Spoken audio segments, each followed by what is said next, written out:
మిత్రులందరికీ నమస్కారం. ఇవాళ ప్రపంచవ్యాప్తంగా జరుగుతున్నటువంటి పరిణామాల్ని మనం గమనిస్తున్నాం. ముఖ్యంగా అమెరికా అధ్యక్షుడైనటువంటి డొనాల్డ్ ట్రంప్ తీసుకుంటున్నటువంటి నిర్ణయాలపైన పెద్ద ఎత్తున చర్చ జరుగుతుంది. అయితే ఆ చర్చ కేవలం ఒక వ్యక్తి ట్రంప్ తీసుకుంటున్నటువంటి నిర్ణయాలు, ఈ నిర్ణయాలన్నీ కూడా ట్రంప్ తీసుకుంటున్నట్లుగా మీడియాలో ఒక పెద్ద చర్చ జరుగుతుంది. ట్రంప్ తీసుకుంటున్నటువంటి అనాలోచిత నిర్ణయాల మూలంగా ప్రపంచవ్యాప్తంగా స్టాక్ మార్కెట్లన్నీ కుప్పకూలుతున్నాయని, భారతదేశం లాంటి వర్ధమాన దేశాల్లో కూడా పెద్ద ఎత్తున స్టాక్ మార్కెట్లో విదేశీ డబ్బంతా కూడా ఇక్కడి నుంచి వెళ్ళిపోతుందని, పెద్ద ఎత్తున కంపెనీలు నష్టపోతున్నాయని ఒక చర్చ జరుగుతుంది. అట్లాగే సుంకాలకి సంబంధించినటువంటి, ట్యాక్సేషన్కి సంబంధించినటువంటి విషయాలపైన కూడా పెద్ద ఎత్తున చర్చ జరుగుతుంది. అయితే ఈ చర్చని మనం ఎలా అర్థం చేసుకోవాలి? కేవలం ట్రంప్ అనేటటువంటి ఒక వ్యక్తి తీసుకునేటటువంటి అనాలోచిత నిర్ణయాల మూలంగా ఇదంతా జరుగుతుందని మనం భావించాలా? లేకపోతే దీని వెనక అసలు సిసలు కారణం ఇంకేమైనా ఉండి ఉంటుందా అనే కోణంలో ఇవాళ కొంత చర్చ జరుగుతుంది. ఎందుకు ట్రంప్ ఇట్లాంటి నిర్ణయాలు తీసుకుంటున్నాడు? మీరు గమనిస్తున్నారో లేదో, ఇప్పటి వరకు ప్రపంచంలో పెట్టుబడిదారీ వ్యవస్థ, దానికి నాయకత్వం వహిస్తున్నటువంటి అమెరికన్ సామ్రాజ్యవాదం మనకి లిబరలైజేషన్ పాలసీస్ గురించి ప్రచారం చేసింది.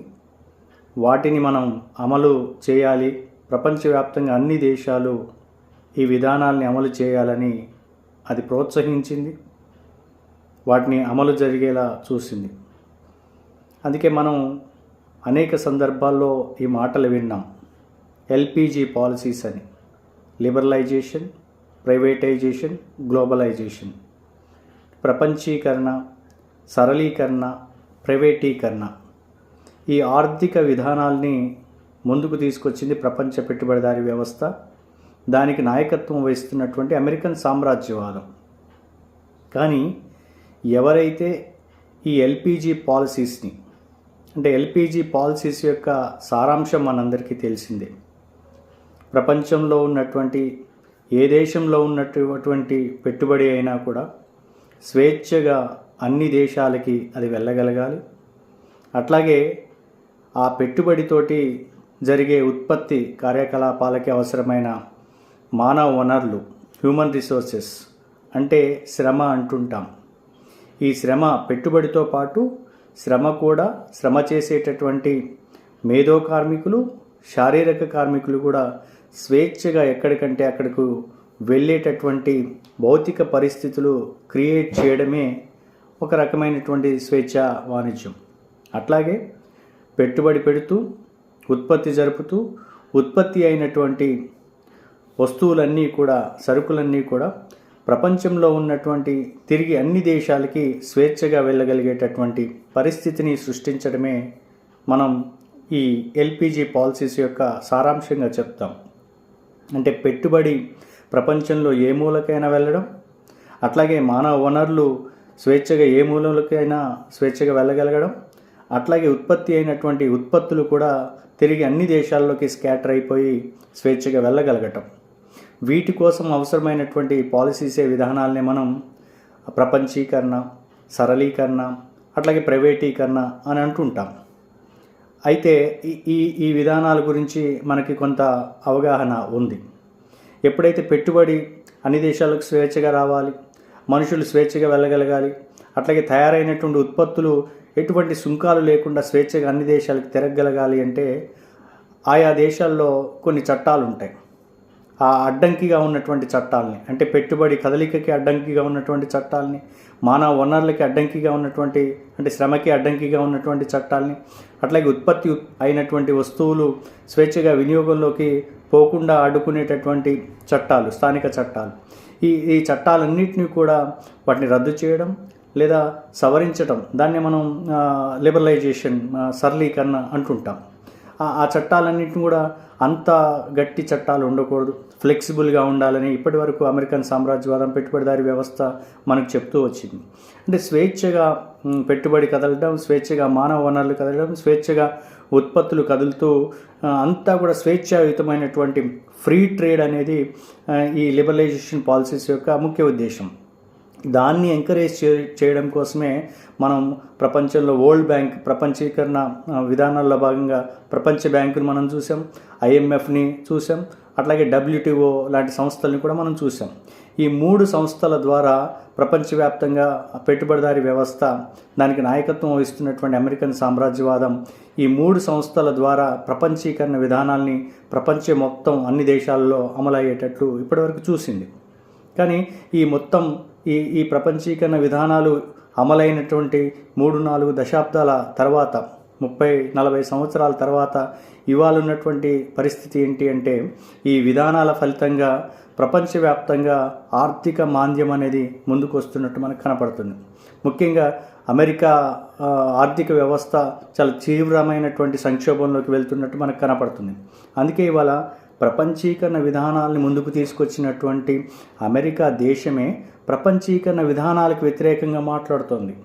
స్వేచ్ఛా వాణిజ్యాన్ని, ఫ్రీ ట్రేడ్ని ముందుకు తీసుకొచ్చినటువంటి అమెరికా దేశమే, అమెరికా పాలక వర్గమే ఇవాళ దానికి వ్యతిరేకంగా మాట్లాడుతున్నాన్ని మనం చాలా ఆశ్చర్యకరంగా మనం చూడొచ్చు.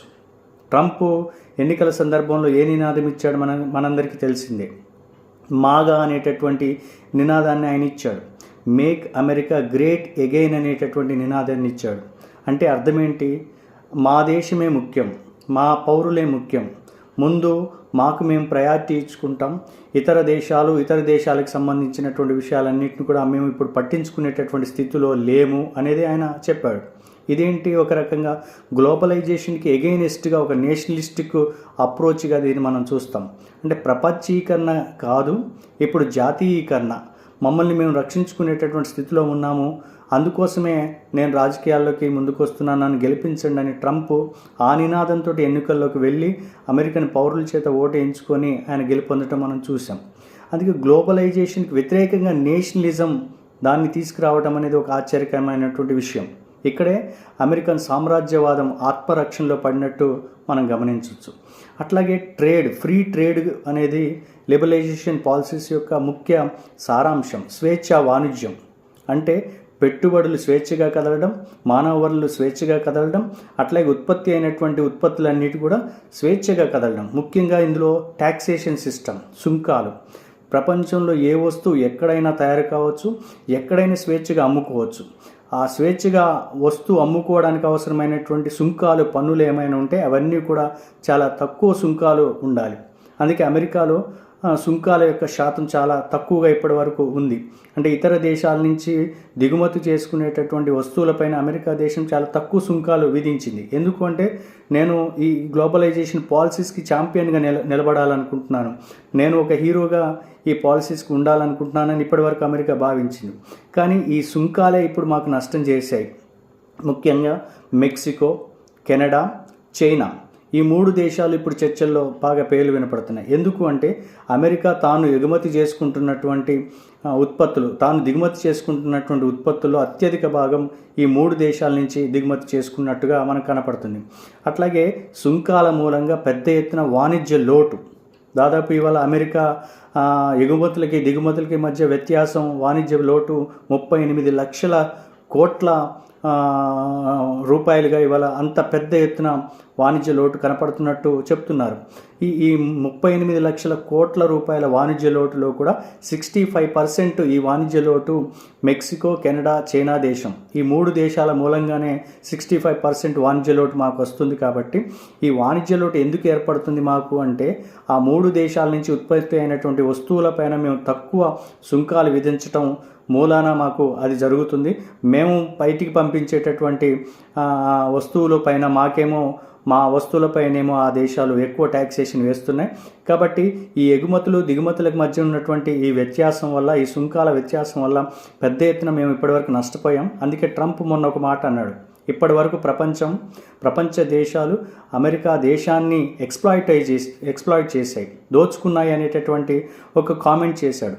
ప్రపంచ ఆర్థిక వ్యవస్థకి, ప్రపంచ పెట్టుబడిదారీ వ్యవస్థకి పెద్దన్నగా ఉన్నటువంటి అమెరికా అధ్యక్షుడు ఈ మాట అనటం అనేది చాలా ఆశ్చర్యకరం.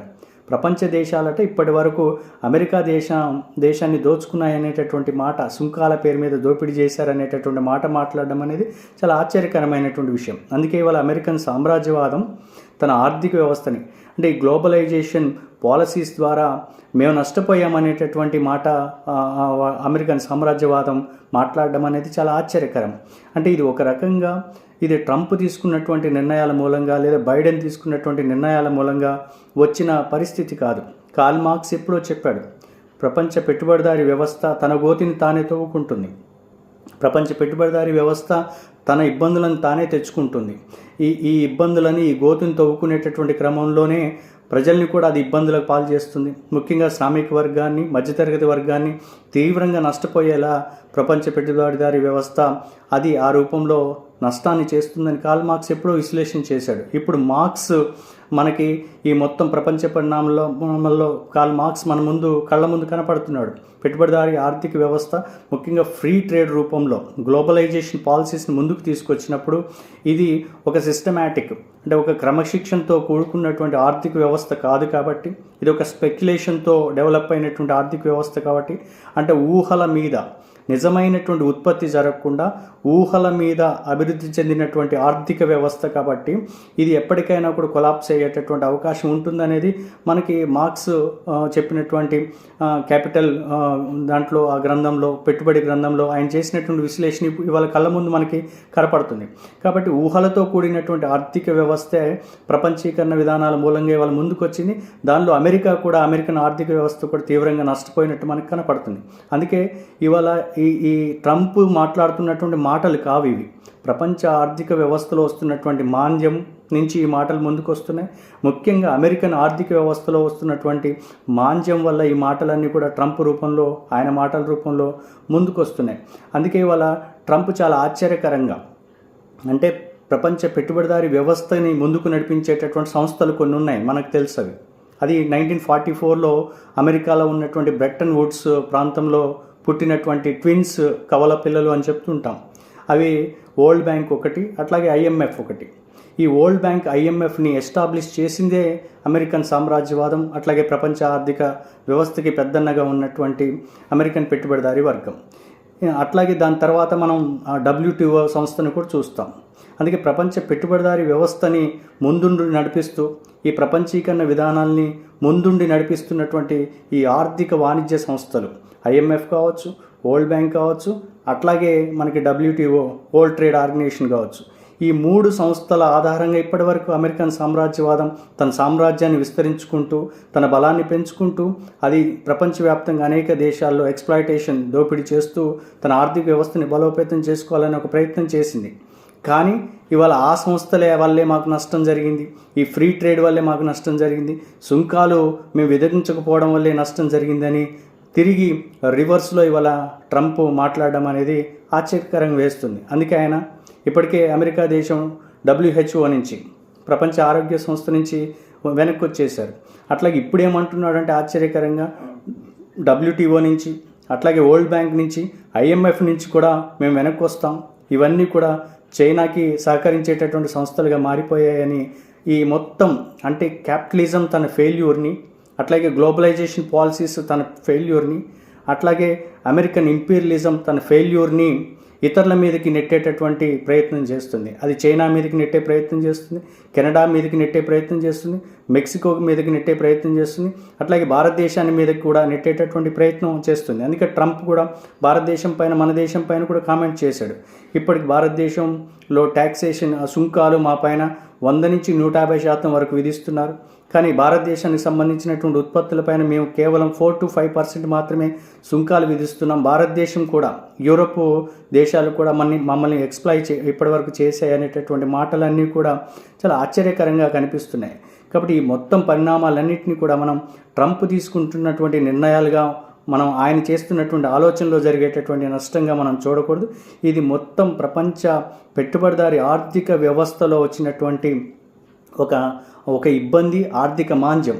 అంటే ఎప్పుడైతే మార్క్స్ చెప్పినట్లు నిజమైనటువంటి ఉత్పత్తి, నిజమైనటువంటి వస్తు సేవా ఉత్పత్తులు అవి జరగకుండా ఆర్థిక వ్యవస్థ, డిసిప్లిన్తో కూడినటువంటి ఆర్థిక వ్యవస్థ, క్రమశిక్షణతో కూడినటువంటి ఆర్థిక వ్యవస్థ అనేది క్యాపిటలిజంలో అసాధ్యం. అది క్యాపిటలిజంలో ముఖ్యంగా ఫైనాన్స్ క్యాపిటల్ దశలో మొత్తం ఉత్పత్తి జరగకుండానే ఉత్పత్తి జరిగినట్టుగా ఆ ఉత్పత్తుల యొక్క బలాన్ని కూడా స్పెక్యులేటివ్గా, ఊహలకి అతీతంగా, ఊహల ఆధారంగా వాటిని పెంచుకుంటూ వెళ్ళడం. అంటే నిజమైనటువంటి ఉత్పత్తి లేకుండానే ఊహల ఆధారంగా ఆర్థిక వ్యవస్థని నిర్మించడం అనేది ఫైనాన్స్ క్యాపిటల్ దశలో ఇది కీలకంగా ఉంటుంది. కాబట్టి ఈ ఫైనాన్స్ క్యాపిటల్ దశలో వచ్చినటువంటి, క్యాపిటలిజంలో వచ్చినటువంటి ఈ ఇబ్బందితోటే ఈ పరిణామాలన్నీ మనకు జరుగుతున్నాయి. కాబట్టి ఇప్పుడు ట్రంప్ తీసుకుంటున్నటువంటి నిర్ణయాల మూలంగా ఇవన్నీ జరుగుతున్నట్టుగా మనం భావించకూడదు. ఇదంతా కూడా ప్రపంచ పెట్టుబడిదారీ వ్యవస్థ యొక్క చేసినటువంటి నష్టం. ఇది ప్రపంచంలో ఉన్నటువంటి, ప్రపంచాన్ని శాసిస్తున్నటువంటి అమెరికన్ సామ్రాజ్యవాదం యొక్క ఫెయిల్యూర్గా మనం చూడాలి. అట్లాగే వరల్డ్ క్యాపిటలిజం యొక్క ఫెయిల్యూర్గా మనం చూడాలి. మరి ఇప్పుడు వచ్చినటువంటి ఈ ఇబ్బంది నుంచి, ఈ మాంద్య పరిస్థితుల నుంచి తప్పించుకోవడం ఎలా? దీనికి ఉన్నటువంటి పరిష్కారం, ఏకైక పరిష్కారం ఏంటి అంటే ఊహల ఆధారంగా నిర్మితమైనటువంటి ఫైనాన్స్ క్యాపిటల్ దశలో వచ్చినటువంటి ఈ స్పెక్యులేటివ్ ఎకానమీ కాకుండా నిజమైనటువంటి ఉత్పత్తిని సాధించే వైపుగా, ఉత్పత్తిని జరిపేటటువంటి వైపుగా మనం వెళ్ళాలి. అది జరగాలి అంటే ఈ క్యాపిటలిజానికి అపోనెంట్గా, ఎగైనెస్ట్గా ఉన్నటువంటి ఒక ఆల్టర్నేటివ్ మోడల్ మనం తీసుకోవాలి. అది ఏముంది ప్రపంచంలో అంటే, ప్రపంచ పెట్టుబడిదారీ వ్యవస్థకి దానికి అపోనెంట్గా ఉన్నటువంటి ఏకైక వ్యవస్థ అది సోషలిజంతో కూడినటువంటి, సోషలిస్ట్ స్వభావంతో కూడినటువంటి ఆర్థిక వ్యవస్థని మనం నిర్మించుకునేటటువంటి ప్రయత్నం చేయాలి. అట్లా ఇప్పటికీ కొన్ని దేశాల్లో కొంత అట్లాంటి వాతావరణాన్ని, అట్లాంటి పరిస్థితిని ఉపయోగించుకొని కొన్ని ఆర్థిక వ్యవస్థలు నిలబడేటటువంటి ప్రయత్నం చేస్తున్నాయి. కాబట్టి ప్రపంచంలో ఉన్నటువంటి దేశాలు, ముఖ్యంగా భారతదేశం లాంటి దేశాలు, మనం ఈ ఫైనాన్స్ క్యాపిటల్లో ఉన్నటువంటి ఈ నష్టాలని గుర్తించి ఈ ఊహలకి రెక్కలు కట్టి నిర్మించేటటువంటి ఆర్థిక వ్యవస్థని మనం నిర్మించడం కాకుండా నిజమైనటువంటి ఉత్పత్తిని పెంచుకునేటటువంటి పని. మరి ఉత్పత్తి పెంచుకోవాలి అంటే ఈ వర్క్ ఫోర్స్ అన్నింటినీ కూడా, యూత్ అందరికి కూడా మనం ఉద్యోగాలు ఇవ్వాలి.